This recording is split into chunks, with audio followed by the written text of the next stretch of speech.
Baik, nanti juga dari pembahasan tadi bisa kepada seluruh peserta yang hadir, maksud kami untuk masyarakat yang hadir pada hari ini bisa bertanya dan berdiskusi untuk di sesi selanjutnya. Kita lanjutkan untuk masuk pada tanggapan kedua yang mana akan disampaikan oleh Bapak Dr. Ahmad Yunani yang dari juga pengamat pakar ekonomi serta akademisi dari UNLAM, yang mana ini ada pertanyaan ya Pak terkait bagaimana formula-formula untuk meningkatkan dan perkembangan ekonomi yang berbasis lingkungan. Jadi bagaimana formula-formula atau masukan-masukan seperti itu ya Pak untuk meningkatkan dalam perkembangan perekonomian yang mana berbasis pada lingkungan. Mungkin silakan Bapak untuk menjawab. Ya, terima kasih. Bismillahirrahmanirrahim. Assalamualaikum warahmatullahi wabarakatuh. Waalaikumsalam. Yang terhormat seluruh narasumber yang tidak bisa disebutkan satu persatu karena cukup banyak kita mewakili akademisi, ada Pak Hafiz, ada Pak Abdul Hadi, Pak Rudi, Pak Irfan, Pak Sirwan, satu Pak siapa tadi? Ya, karena memang kita baru ketemu ya. Kita juga sebetulnya sama dengan Pak Hafiz ya, orang Barabai ya. Kita tahun 92 meninggalkan kota Barabai untuk kuliah ya, kemudian melanjutkan S1 di Fakultas Ekonomi ULM, kemudian S2 di Unhas dan S3 di UNER, dan alhamdulillah kita keterikatan batin kita ya Pak Hafiz ya masih sangat kuat dengan Banua, dan dalam setiap kesempatan kita selalu pulang ke Banua untuk berkontribusi pemikiran dan sebagainya untuk agar tetap membangun hubungan yang kuat ya untuk membangun Banua gitu.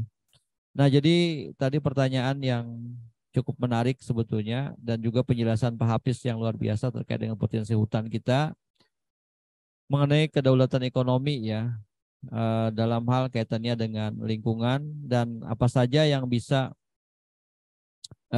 dikembangkan dari sisi lingkungan kita yang sebetulnya Hulu Sungai Tengah ini seperti disampaikan Pak Hafiz tadi, kita masih memiliki alam yang relatif sebetulnya masih cukup bagus ya. Dalam artian dibandingkan kabupaten kota yang lain, kita adalah kabupaten yang sangat ketat menjaga alam kita, lingkungan kita, hutan kita, ya.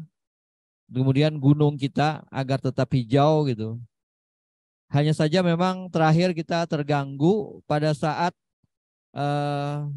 bencana alam, ya, banjir terutama yang melanda Banua kita, yang mana kita meyakini itu bukan dari perbuatan kita-kita di Banua, tidak menginginkan itu, kita sudah menjaga sedemikian rupa, tetapi ternyata bencana itu tetap datang karena memang daerah kita agak rendah ya, jadi agak rendah.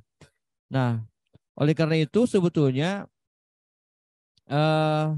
dalam pembangunan ya, kita memang menyadari ada yang namanya pembangunan berkelanjutan itu kita harus bagaimana meningkatkan pertumbuhan ekonomi ya agar tumbuh dengan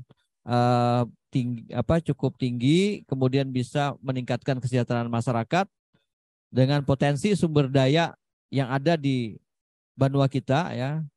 Nah, jadi Hulu Sungai Tengah ini sebetulnya dari dulu kita sangat fokus untuk pertumbuhan ekonomi kita berbasis pada sektor pertanian, dalam arti luas, ada perkebunan, ada hortikultura, kemudian ada perikanan, kehutanan, ya hasil hutan kita, ya, kemudian peternakan, tetapi juga kita didukung dengan perdagangan, ya kita punya terminal agribisnis dan juga memiliki sektor jasa ya, layanan jasa yang cukup banyak di sini, perbengkelan dan lain-lain, pariwisata alam, pariwisata kuliner dan lain-lain juga sangat mendukung perekonomian daerah kita secara berkedaulatan ekonomi. Orang Hulu Sungai Tengah sebetulnya cukup berdaulat gitu, cukup berdaulat. Kita memiliki sumber daya alam, kehutanan, desa-desa kita cukup dibandingkan daerah lain kita cukup subur, kemudian cukup sejahtera karena banyak para petani kita yang berkebun sambil bertani, punya lahan pertanian, berkebun, kemudian juga yang punya hutan, punya ladang, mereka kemudian melakukan aktivitas kegiatan yang tidak merusak lingkungan juga dengan beternak lebah, gitu, kelulut, kemudian hasil hutan yang lain. Juga kita punya kopi, kemudian kita punya cengkeh, kita punya, walaupun cengkeh sudah sekarang ini tidak terlalu seperti dulu, sebetulnya tahun 90-an masih gitu. Kopi kita masih ada, sempat jaya, sekarang mau dibikin lebih berkembang lagi ya. Kemudian kita juga punya hasil-hasil hutan, aren segala macam. Kemudian kita punya jengkol segala macam.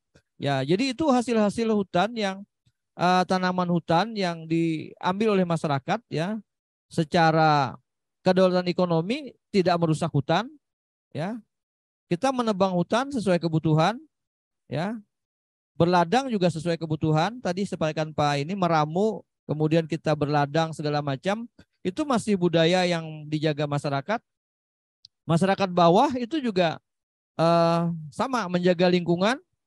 Di daerah perairan yang bawah kita ada sawah lebak segala macam, cukup berkembang juga. Dan kita juga memiliki yang namanya pasar terminal agribisnis untuk bisa menampung ya kan, hasil-hasil hutan, hasil-hasil kebun, hasil hortikultura ya, yang ada di Hulu Sungai Tengah, dan itu bisa menyebar untuk produknya ke berbagai kabupaten yang lain, ke provinsi yang lain, bahkan nanti kalau ada EKN, ibu kota ibu kota Nusantara ya di Penajam sana, insya Allah kita bisa mensuplai dari segi hasil palawija kita, hasil sawah kita gitu. Nah, termasuk hasil-hasil hutan kita yang selama ini kita jaga, kita memiliki produk keunggulan, hasil ladang padi yang punya kualitas lokal yang bagus gitu kan. Nah, oleh karena itu memang kita melakukan tetap tumbuh secara ekonomi kita cukup lumayan ya. Untuk Hulu Sungai Tengah ini kisaran 5-6% masih kita capai. Memang pandemi tadi agak turun sedikit, tapi kita tidak sampai ambruk seperti Kota Banjarmasin sampai minus gitu. Tapi kita tetap dalam posisi 4-5% gitu kan. Sekarang kita merangkak lagi, tetapi memang ya kita sempat ya untuk Indonesia, bahkan kita Kalimantan Selatan, bahkan kita juga Hulu Sungai Tengah di era Orde Baru sempat menjadi tumbal hutan kan. Tapi itu pengalaman. Dari pengalaman itu Hulu Sungai Tengah dari zaman hutan Segaling ya, itu kemudian kita sadar gitu, hutan kita harus kita jaga. Sehingga kita lebih duluan daripada kabupaten lain menjaga itu. Masyarakat akhirnya terbiasa hidup makmur, sejahtera tanpa harus bergantung dengan kegiatan yang merusak hutan. Misalnya dari sisi pertambangan. Pertambangan pun kita punya potensi, kalau kita mau lihat di bawah bumi kita ini, itu batu bara banyak gitu. Bahkan saya pernah di daerah Kambat, kampung saya itu sambil mencari ikan di bawah sungai itu ketemu batu bara saya. Belum lagi ramai batu bara di tahun 90-an, tahun 80-an saya. Cari ikan di bawah sungai itu ada batu bara gitu. Saya tidak menyampaikan kepada orang banyak, saya tahu persis itu. Dan jadi kalau ditarik ke lapisan bumi ke Kota Barabai, kemudian ke atas, itu pasti batu baranya ada gitu. Belum lagi tentang kita punya minyak bumi. Di halaman saya di Jatuh itu dulu pakai dinamit, itu ada potensi minyak bumi disampaikan. Itu sekitar 100 tahun lagi ke depan minyak buminya akan bisa diambil gitu. Tapi kita tidak melakukan itu, tapi lebih senang masyarakat kita adalah dengan kedaulatan ekonomi yang menjaga alam ya, menjaga hutan, menjaga sawah kita, dan kesejahteraan petani kita itu di atas rata-rata karena hasil produktivitas panen kita. Saya membandingkan dengan Barito Kuala, kemudian dengan Kabupaten Banjar ya, gambut gitu. Kita di sini ya masih dapat 12-16 belek per borong. Bahkan bisa ada sampai yang 20 gitu. Tapi rata-rata 12-16 belek. Rata-rata 16 belek itu satu borong, 10 borong saja kita sudah berjakat kan, 160 belek. Nah, belum lagi kita hasil kita tetap memelihara ayam, tetap memelihara ikan, tetap juga berkebun dan segala macam. Jadi masyarakat kita relatif secara kedaulatan ekonomi di situ sudah sejahtera. Dan aktivitas perdagangan jalan. Nah, pertambangan kita juga tetap menjaga alam walaupun ada pertambangan bergaliansi ya, tetapi juga terjaga, tidak seperti daerah lain yang mungkin habis-habisan gitu kan. Nah, oleh karena itu ya secara lingkungan masyarakat kita sudah terbiasa dengan menjaga lingkungan gitu. Mungkin nanti Pak Abdul Hadi sangat melihat itu di atas ya, teman-teman di hutan itu selalu menjaga gitu. Karena potensi di sektor kehutanan ini kita kalau mau dikembangkan secara valuasi ekonomi ya, valuasi lingkungan gitu, nilainya jauh lebih tinggi dibandingkan kerugiannya kalau kita mengeksploitasi hutan gitu atau lingkungan. Lingkungan kita yang hijau, kemudian asri, kemudian airnya bersih, kemudian udaranya bersih. Itu kan kalau kita valuasi seandainya kita pakai AC berapa? Ya kan?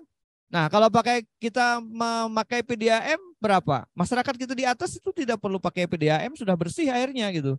Nah, jadi nilai-nilai ekonomi itu kalau divaluasi secara ekonomi lingkungan, itu kesejahteraan kita walaupun pendapatannya tidak setinggi dan sebesar orang di kota, tetapi tingkat kesejahteraannya sama gitu. Nah, jadi sebetulnya di sinilah kita tetap harus bicara menjaga lingkungan kita, mempertahankan agar Hulu Sungai Tengah ini dengan keasliannya tetap bertahan. Apalagi kita bisa membuat ekowisata, kemudian wisata forestry lah, kemudian taman ke biodiversity-nya, keanekaragaman hayati kita. Kemarin waktu ada TNI ya ke sini membina gitu kan, itu tinggal kita lanjutkan saja. Cuma hanya saja lingkungan kita ini harus kita kita ajak juga lingkungan kita dengan tetangga kita menjaga. Tetapi kalau tetangga kita di Kota Baru ya, di sebelah gunung besar itu tidak menjaga, air akan datang ke sini. Kemudian juga dari Balangan, kemudian juga dari Hulu Sungai Selatan dan lain-lain gitu. Nah, oleh karena itu ini harus ada komunikasi antar daerah ya untuk menjaga lingkungan ini. Nah, ini yang harus dilakukan gitu. Karena kita kalau godaan untuk ekspor ya kan, hasil hutan segala macam, kemudian eksploitasi kita segala macam, itu luar biasa godaannya. Cuman kita harus bisa bertahan ya, masyarakat kita. Tinggal bagaimana jangan sampai masyarakat kita disusupi orang luar untuk kemudian dia mau membuka untuk memberikan peluang kepada orang untuk mengeksploitasi lingkungan dan hutan kita gitu. Kira-kira itu sementara untuk menjadi bahan diskusi ya. Kira-kira demikian. Terima kasih. Assalamualaikum warahmatullahi wabarakatuh. Waalaikumsalam.